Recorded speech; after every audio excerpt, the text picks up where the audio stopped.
जैसे कि पहले एपिसोड में हम सभी ने देखा था, यहाँ पर एक जो निकल जाता है चेंसलुई से मिलने के लिए और दूसरी तरफ चेंसलुई पहुंच जाती है अपने दूसरे शहर में रहने वाले आंट की घर के सामने और तभी कहती है चलो जी कुछ महीने हम तुम्हारे आंटी के घर में रहेंगे। ये सुन के जी भी कहता है मम्मी डैडी कब आएगा। ये सुन के चेंसलुई भी कहती है अभी तुम अपने डैडी के बारे में सोचना बंद करो, तुम्हारे डैडी बहुत ही बिजी आदमी है। ये कह के सोचने लगती है कि अगर वो यहाँ पर आ भी जाता है कभी भी मैं अपने बच्चे को उसको देने नहीं वाली हूँ। ऐसे सोच रही थी तभी चेंसलुई को कोई पीछे से बुलाता है। ये देख के चेंसलुई भी पीछे मुड़ के देखती है कि वहाँ पर उसका आंटी बाहर आ चुकी रहती है और चेंसलुई को देख के चेंसलुई को बुलाने लगती है। ये सुन के चेंसलुई भी अपने आंट के पास चली जाती है। तभी चेंसलुई का आंट भी कहने लगती है चेंसलुई तुम आने वाली थी तो मुझे कॉल क्यों नहीं किया। ये सुन के चेंसलुई भी कहती है सॉरी आंट मैं आपको कॉल करने चाहा क्योंकि मैं थोड़ी सी बिजी थी। ये सुन के तभी चेंसलुई का आंट जी से भी कहता है जी हम दोनों तो बहुत दिनों बाद मिल रहे हैं, तुम तो अभी बहुत ही लंबे हो चुके हो। ये सुन के जी भी कहता है क्यों नहीं, मैं तो बढ़ता बच्चा हूँ और आगे जाके मैं और भी ज्यादा लंबा हो जाऊंगा। और ऐसे बातें करने के बाद चेंसलुई का आंट कहती है चेंसलुई अंदर आ जाओ, बाहर कब तक रहोगी। और अंदर जाने के बाद ये दोनों चाय पीने लगती है और जी बाहर खेलने लगता है। तभी चेंसलुई थोड़ा सा परेशान होकर जी की तरफ देखने लगती है कि कोई आके जी को ले ना जाए। ये सोचने के बाद चेंसलुई अपने आंट से भी कहती है मैंने जी को झूठ बोला था कि आप बीमार हो इसलिए हम आपको देखने के लिए आए हैं, इसलिए जी आपसे कुछ पूछा तो आप कुछ बना के कह देना उसको। ये सुन के ये भी कहती है क्या तुमने झूठ बोला है मगर क्यों। ये सुन के चेंसलुई कहती है आंट ये बहुत ही लंबी कहानी है, मैं इसे कल सुबह आपको बताऊंगा, अभी मैं बहुत ही थक चुकी हूँ इसलिए मैं सोने के लिए चलती हूँ। ये कहकर चेंसलुई चली जाती है अपने कमरे में सोने के लिए और पीछे से चेंसलुई का आंट सोचने लगती है लगता है चेंसलुई के साथ कुछ बुरा हुआ होगा।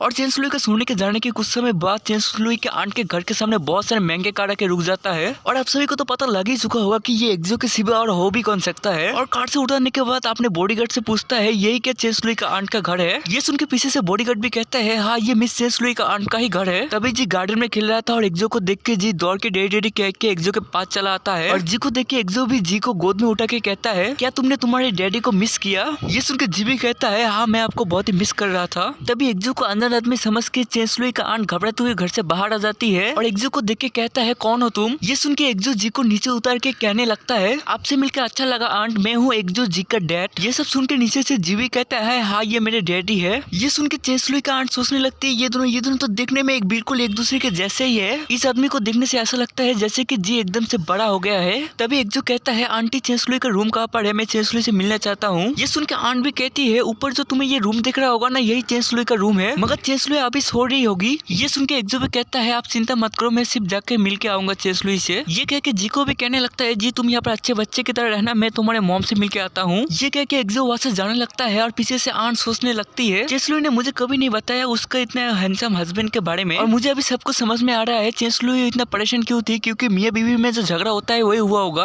और दूसरी तरफ एक्सो पहुंच जाता है चेंसलुई के कमरे में और आने के बाद चेंसलुई को सोता हुआ देख के सोचने लगता है अभी चेंसलुई मुझसे नफरत करेगी, मैं कैसे चेंसलुई को समझाऊं मेरे बारे में। तभी चेंसलुई नींद में कहने लगती है मत ले जाओ मेरे बच्चे को मुझसे दूर मत करो। ये सब सुन के एक्सो भी कहने लगता है चेंसलुई तुम चिंता मत करो, मैं कभी भी तुमसे तुम्हारे बच्चे को दूर नहीं करूंगा। तभी चेंसलुई का थोड़ा सा आँख खुल जाता है और अपने सामने एक्सो को देख के सोचने लगती है कि मैं अभी भी सपने में हूँ। और अच्छे से देखने के बाद चेंसलुई एकदम से उठ जाती है कि एक्सो तुम यहाँ पर क्या कर रहे हो। ये सुन के एक्सो भी कहने लगता है चेंसलुई गुस्सा मत करो, पहले मेरे बात सुनो। तभी चेंसलुई एक्सो को धक्का देती है कि ये कहते हुए कि मुझे मत छुओ और चेंसलुई के धक्के की वजह से एक्सो का जो चोट था वो फिर से खुल जाता है। ये देख के चेंसलुई भी थोड़ा सा परेशान हो जाती है कि एक्सो के चोट अभी भी ताजा है। तभी एक्सो कहने लगता है चेंसलुई तुम मेरे दादाजी के बात पे यकीन मत करना, मैं कभी भी तुमसे तुम्हारे बच्चे को अलग नहीं करूंगा। ये सुन के चेंसलुई कहती है मैं तुम्हारी बातों पे यकीन नहीं करती। और यहाँ से कुछ देर सामने ही एक होटल होगा, उसके सामने एक हॉस्पिटल है, वहाँ पर जाके अपने चोट को दिखा लो और उसके बाद जाके होटल में आराम करना। मैंने तुम्हें हॉस्पिटल के बारे में बता दिया है इसलिए अभी यहाँ से निकल जाओ। ये सुन के एक्सो कहता है मैं तुम्हें छोड़ के कहीं पर भी नहीं जाने वाला। ये सुन के चेंसलुई कहती है तुम कहीं पर भी नहीं जाओगे तो मैं ही यहाँ से निकल जाती हूँ। ये सुन के एक्सो कहने लगता है ठीक है मैं ही यहाँ से निकल जाता हूँ, मगर तुम्हारे उस वादे के बारे में तुम क्या करोगे जो तुमने कहा था लुहाई को लेके। तुमने कहा था अगर मैंने लुहाई को जेल भेज दिया तो तुम हमेशा हमेशा के लिए मेरी बन जाओगी। ये सुन के चेंसलुई तभी रुक जाती है और कहने लगती है हाँ मुझे पता है ऐसा नहीं कि मैं भूल गई थी और मेरे उस वादे के बारे में तो मैं उसके बदले में तुम्हें कुछ दे दूंगा। ये कह के सोचने लगती है मैं तो भूल ही गई थी, मैंने एक्सो से वो वादा किया था। पहले मैं कितना पागल था कि मैंने ये कह दिया था अगर तुमने लुहाई को पकड़ लिया तो मैं तुम्हारी हो जाऊंगी। तभी चेंसलुई की बातें सुन के एक्सो भी कहता है मुझे नहीं पता, मुझे सिर्फ तुम चाहिए, इसलिए मुझे कुछ भी नहीं चाहिए, तुमने जो वादा किया था सिर्फ मुझे वही चाहिए। ये सब बातें सुन के चेंसलुई शर्माते हुए सोचने लगती है एक्सो को कुछ भी नहीं चाहिए मेरे सिवा, मतलब एक्सो के मेरे साथ वो सब चीजें करना चाहता है और उस सब चीजें का मतलब गाइस आप समझ जाओ क्योंकि मैं यहाँ पर कह नहीं सकता। और एक्सो चेंसलुई के कमरे से बाहर जाते हुए कहने लगता है चेंसलुई मैं कल तुम्हारे लिए होटल में इंतजार करूंगा, तुम आ जाना जैसे कि तुमने वादा किया था। अभी मैं कंफर्म होकर कह सकता हूँ एक्जो होटल में वो सब चीजें ही करना चाहता है जो चीजों के बारे में अभी आप लोग सोच रहे हो। और चेंसलुई को होटल में आने के बाद कह के एक्जो बाहर निकल जाता है और निकल के जाते हुए सोचने लगता है अभी चेंसलुई को मुझे ये सब बात के लिए जोर देना होगा क्योंकि चेंसलुई मेरे किसी भी बात को सुनेगा नहीं और शायद मेरे ये सब चीजें करने से चेंसलुई का गलत फैमिली दूर हो जाए। और ये सब सोचते हुए एक्जो चेंसलुई के कमरे से बाहर निकल जाता है और एक्जो के जाने के बाद चेंसलुई मुंह फुला के बैठ जाती है कि एक्जो क्या मुझे खुद का खिलौना समझ के रखा है और मुझे उसके साथ वो सब करने के सिवाय और कोई भी रास्ता भी नहीं दिया। कल एक्जो मेरे लिए इंतजार करेगा मगर मैं जाऊंगी ही नहीं। ये सोचते हुए एक्जो के ऊपर चेंसलुई गुस्सा करने लगती है और कुछ देर गुस्सा करने के बाद सोचने लगती है मैंने एक्जो से वादा किया था और मैं नहीं जाऊंगी तो ये सही नहीं रहेगा।